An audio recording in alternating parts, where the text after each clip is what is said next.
Hello champions, তোমরা কেমন আছো? আজকে একটা নতুন ভিডিও নিয়ে চলে এসেছি। সেই ভিডিওটা খুবই ইম্পর্টেন্ট হবে যারা যারা ভর্তি হবে বিপিএড এবং এমপিএডে 2024 সালের জন্য। এই ভিডিওটা আগেও অনেক ভিডিও বানিয়েছি যেগুলো তোমরা অনেক ভালোবাসা দেখিয়েছো, কিন্তু তোমাদের তারপরেও অনেক কোয়েশ্চেন আছে যে কিভাবে ভর্তি হবো, কি কি পড়বো, কি কি এক্সামে আসে, ইংলিশে না বাংলায়, অনেক কিছু। তো আজকে আমি ভাবলাম যে সেই সবগুলো প্রশ্নের উত্তর এই ভিডিওর মাধ্যমে দেবো। তাহলে চলো শুরু করা যাক ভিডিওটা।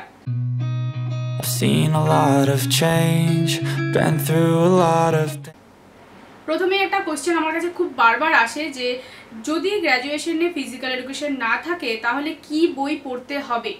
আচ্ছা, যদি তোমরা ফিজিক্যাল এডুকেশন নিয়ে গ্র্যাজুয়েশন না করে থাকো তাহলেও তোমরা বিপিএড করতে পারবে বা এমপিএডও করতে পারবে, সেটা জানোই। প্রথমত চলে আসছি বিপিএড এর কথায়। বিপিএড করতে পারবে, একটা মাত্র রিজন সেটা থাকতে হবে, সেটা হলো তোমাদের স্পোর্টসের কোনো অ্যাচিভমেন্ট থাকতে হবে, কোনো ডিস্ট্রিক্ট লেভেল বা স্টেট লেভেল বা ন্যাশনাল লেভেল বা ইন্টারন্যাশনাল তো হলে আরও ভালো হয়। তো স্পোর্টসের একটা তোমাদের সার্টিফিকেট বা এক্সপিরিয়েন্স থাকতেই হবে। আর তোমরা যদি আগে থেকে ফিজিক্যাল এডুকেশন যারা যারা গ্র্যাজুয়েশনে পড়েছো বা যাদের ছিল তারা অবভিয়াসলি তারা বিপিএড করতে পারবে। তার জন্য তোমাদের কিন্তু 50% ওপরে মার্কস লাগবে, সেটা তোমরা সবাই জানো।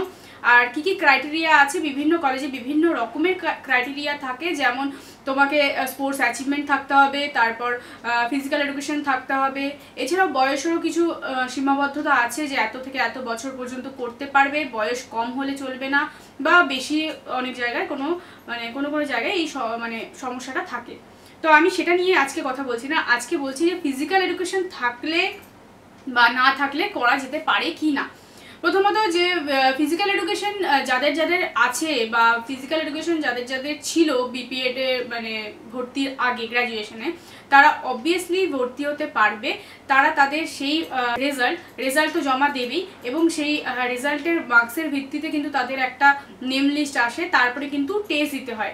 এবার টেস্ট দুরকমভাবে হয়, সেটা একটা প্র্যাকটিক্যাল টেস্ট, একটা আমাদের রিটেন টেস্ট।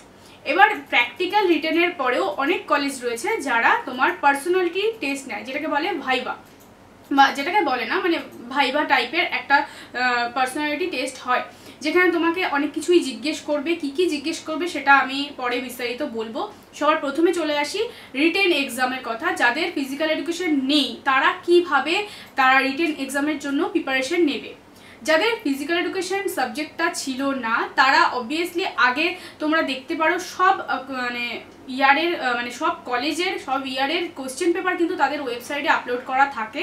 আমি হয়তো হেস্টিং হাউস থেকে, তার জন্য হেস্টিং হাউসের কিন্তু অলরেডি একটা আমাদের পোর্টাল রয়েছে, সেখানে গিয়ে তোমরা প্রিভিয়াস কোশ্চেন যদি দেখো লাস্টের পার্সনে তোমরা দেখতে পারবে যে প্রিভিয়াস কোশ্চেন ইয়ার বা কোশ্চেন অ্যান্সার এরকম দেওয়া আছে, সেই জায়গা থেকে তোমরা ডাউনলোড করে নিয়ে পড়তে পারো বা করতে পারো।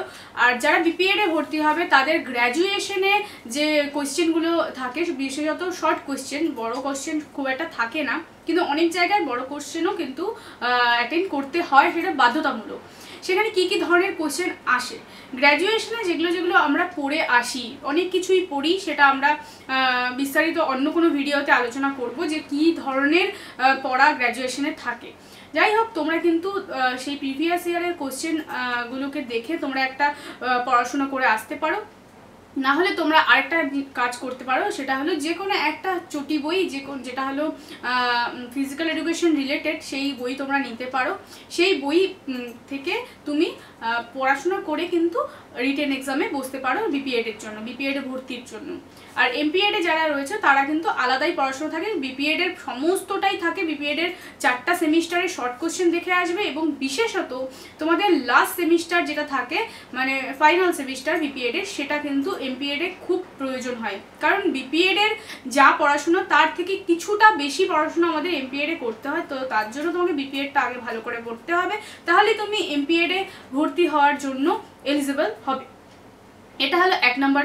আর যারা যারা বলছো যে প্র্যাকটিক্যাল এক্সামে কি থাকে, প্র্যাকটিক্যাল এক্সাম নিয়ে আমি অলরেডি একটা ভিডিও বানিয়েছি, যদি তোমাদের মনে হয় সেটাও দেখতে পারো। তবুও এই ভিডিওতে বলে দিচ্ছি যে স্ট্যান্ডিং ব্রড জাম্প থাকে, শাটল রান থাকে, সিট আপ থাকে, মানে বেন্ড নি সিট আপ যেটা বলে সেটা থাকে, এবং তার সাথে তোমরা রান, অনেক কলেজে 600 মিটারের একটা রান থাকে বা অনেক কলেজে 50 মিটারেরও একটা রান থাকে।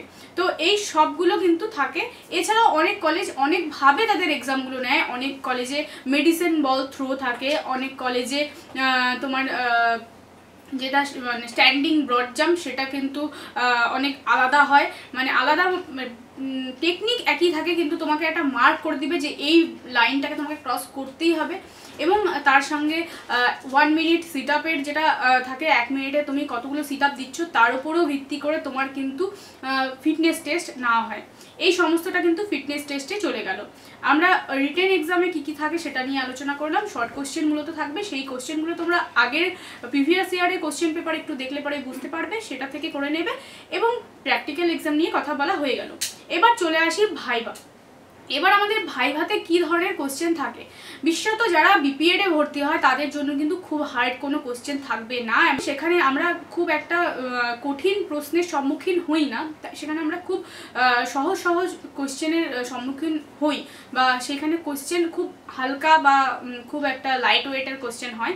সেটার মধ্যে কী কী থাকে, তুমি তোমার স্পেশালাইজেশন কি, তোমার বিপিএড করার কি উদ্দেশ্য, তোমার মানে কী কী অ্যাচিভমেন্ট আছে, এইসবই বিশেষত জিজ্ঞেস করে। এই ভাইভাটা মূলত তোমার পার্সোনালিটি টেস্ট, তোমার কনফিডেন্স লেভেল কেমন সেটা দেখার জন্যই মূলত হয়।